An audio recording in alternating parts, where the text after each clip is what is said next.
Pertanyaan pertama saya langsung tertuju kepada Mbak Bivitri. Mbak Bivit, jadi menurut Anda apakah Wakil Presiden Gibran Raka Buming Raka ini memenuhi syarat dimakzulkan?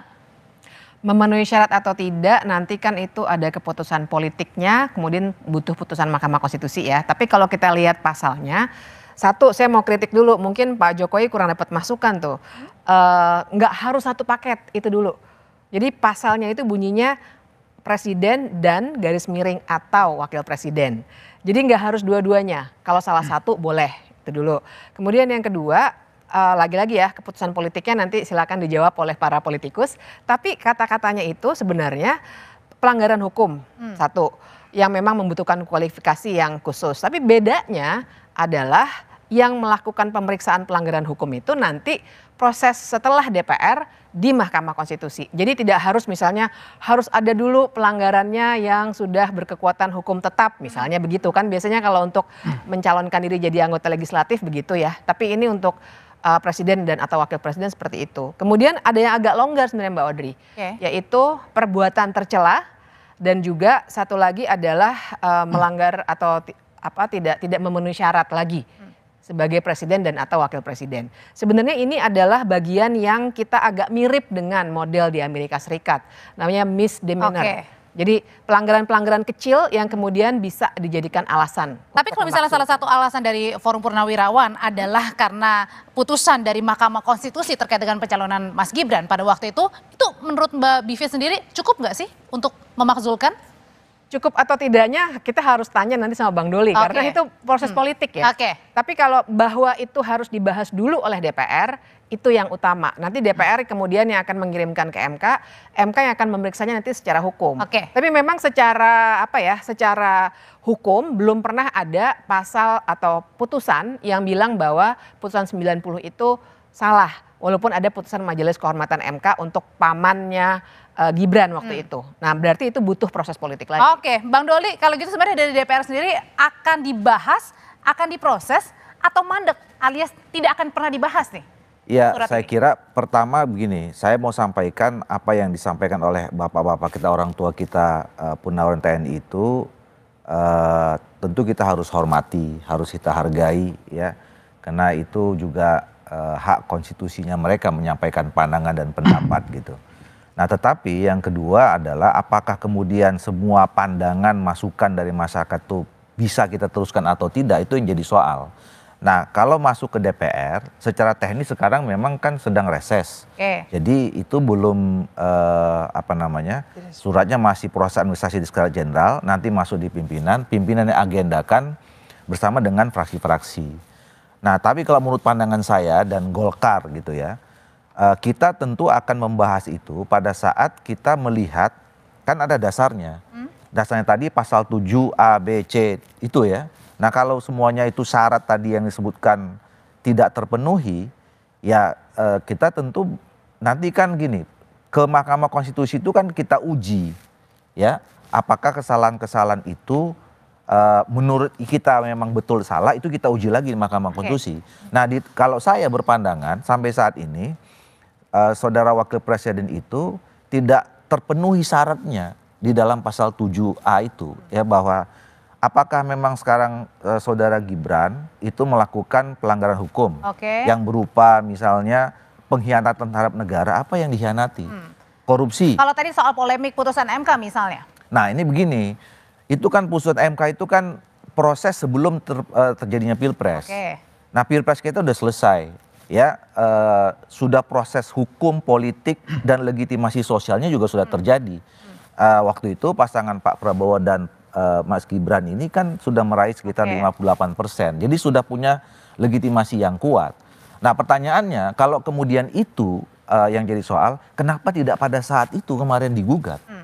Ya. Kenapa sekarang? Kenapa baru sekarang? Dan yang sekarang digugat adalah setelah posisi sebagai wakil presiden. Nah, gitu. Kalau gitu tidak cukup kuat dong menurut Mbak Bivit. Kalau misalnya tadi alasannya hanya dari putusan MK, kenapa nggak kemarin aja pada saat rame-rame di MK? Ya, saya kira ini kan semuanya memang dinamika politik ya. Kalau pertanyaannya kenapa tidak kemarin-kemarin, saya kira ini juga ada kaitannya dengan peristiwa-peristiwa seputar sebelum para jenderal mengirimkan surat ini. Oke. Lagi-lagi ini memang hak mereka gitu ya. Apakah misalnya ada pertemuan antara Bu Mega dengan Pak Prabowo atau kelompok-kelompok lainnya. Jadi ini yang mesti kita baca kalau pertanyaannya kenapa nggak dari dulu. Kemudian yang kedua balik ke pertanyaan Mbak Audrey soal apakah sebenarnya jadinya bisa tuh. Sebenarnya bisa saja karena dia berarti tidak lagi memenuhi syarat sebagai wakil presiden kalau alasan legitimasinya itu dibatalkan. Tapi lagi-lagi kita bisa berbicara di sini seperti ini. Pada akhirnya memang saringan pertama adalah saringan politik di DPR. Kita susah untuk berdebat hukum, nanti hukumnya pas di MK gitu. Nah, filter ini yang saya kira akan dinamis sekali, barangkali juga tergantung relasi Pak Prabowo dengan Bu Mega atau yang lainnya, yang barangkali Bang Doli bisa bicara seperti itu hari ini, tapi minggu depan mungkin berbeda, kita belum tahu. Gitu. Nah, kalau dari kalau dari sudut pandang dari Mbak Wiwi sendiri, melihatnya seperti apa? Apakah ini bola liarnya juga balik lagi kalau tadi Mbak Bivit bilang keputusannya ada di tangan politikus begitu, apakah ini juga keputusannya di tangan Pak Prabowo sendiri yang sampai sekarang ini belum declare nih sebenarnya setuju atau tidak setuju? Kok bola liar? Bukan bola liar. Surat Forum Purnawirawannya ini. Iya, coba kita dengarkan dengan seksama ya pernyataan Pak Jokowi tadi itu. Bahwa dalam pemilihan kemarin itu satu paket. Dalam pemilihan loh, bukan pasca pemilihan. Jadi harus ada klausul yang berbeda.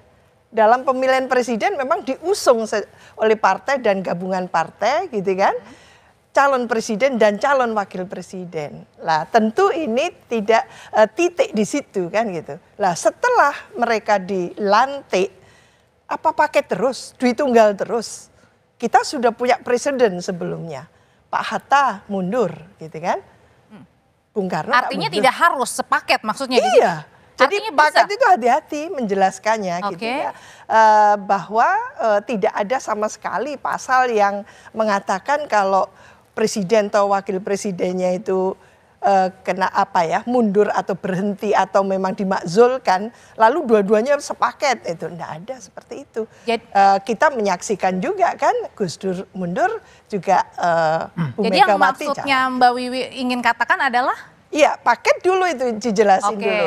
Lah, mengapa lalu sekarang menjadi semacam dipersoalkan kembali ya keberadaan Mas Gibran sebagai wakil presiden. Lah ini juga tidak ujuk-ujuk katakan Purnawirawan yang sejumlah itu mengusulkan untuk dimakzulkan. Coba telaah secara seksama. Ada apa ini kan gitu. Maka ini juga memberikan satu pembelajaran pada kita semua bahwa kita memang memiliki permasalahan dalam suksesi kepemimpinan. Nah, bagaimana kriteria gitu ya pemimpin itu untuk menjadi presiden, wakil presiden harus proper gitu loh, harus mumpuni. Maka kalau dipaksakan jadi ngedumel terus panjang. Maksudnya adalah seperti ini contohnya. Iya, panjang ceritanya. Katanya panjang Bang Freddy ceritanya. Sebenarnya kalau ditanya lagi katanya ada apa ini di balik pemakzulan rencana ini? Ya, sebetulnya yang dikatakan Pak Jokowi itu satu paket itu konteksnya adalah alasan yang disampaikan Purnawirawan. Karena mereka memakai alasan putusan MK 90. Artinya seperti yang Ibu Prof tadi jelaskan itu pada saat syarat pencalonan. Nah, pencalonan itu kan itu satu paket presiden dan wakil presiden. Artinya tidak Gibran itu dalam konteks putusan MK itu dikeluarkan untuk mencalonkan. Artinya Gibran atau cawapres pada saat itu tidak bisa berdiri sendiri. Nah, kenapa? Tadi udah dijelasin sama Bang Doli. Ya memang harusnya putusan MK itu tidak bisa dipakai alasan untuk memakzulkan karena sudah tuntas itu mekanisme hukum, mekanisme politisnya sudah selesai itu. Nah itu yang pertama. Kemudian tadi merespon Mbak Bivitri, jadi yang mau disampaikan di situ memang MK nanti menguji ya. Apakah ada pelanggaran hukum? Tetapi seperti yang dijelaskan Bang Doli, saya menambahkan harus ada peristiwa hukum dulu. Harus ada perbuatan hukum dulu yang dilakukan oleh Wapres Gibran ini pada saat dia jadi Wapres, misalnya dia mengeluarkan kebijakan atau mengeluarkan surat keputusan yang ini dianggap melanggar hukum, ya.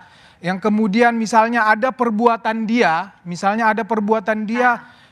yang dianggap sebagai perbuatan tercela. Ini sudah banyak tadi mencontohkan misalnya di Amerika. Misalnya di Amerika, ya itu Presiden Bill Clinton ya dengan skandal seksnya. Nah, itu ada alasan, atau yang baru-baru ini Trump ya penyalahgunaan kekuasaan atau rasis. Jadi ada argumen, ada alasan untuk dibahas atau dibawa ke DPR. Kalau ada pembahasan akun Fufu Fafa itu kan cuman omong-omongan saja, tidak jelas. omong-omong aja. Hanya omong-omong saja. Silahkan kalau itu mau dibawa, tetapi harus dibawa buktinya. Ya harus jelas dong. Ini sampai sekarang. Bisa nggak tuh Mbak Bivit kalau misalnya ada dibawa buktinya, kalau salah satunya terkait dengan akun Fufu Fafa?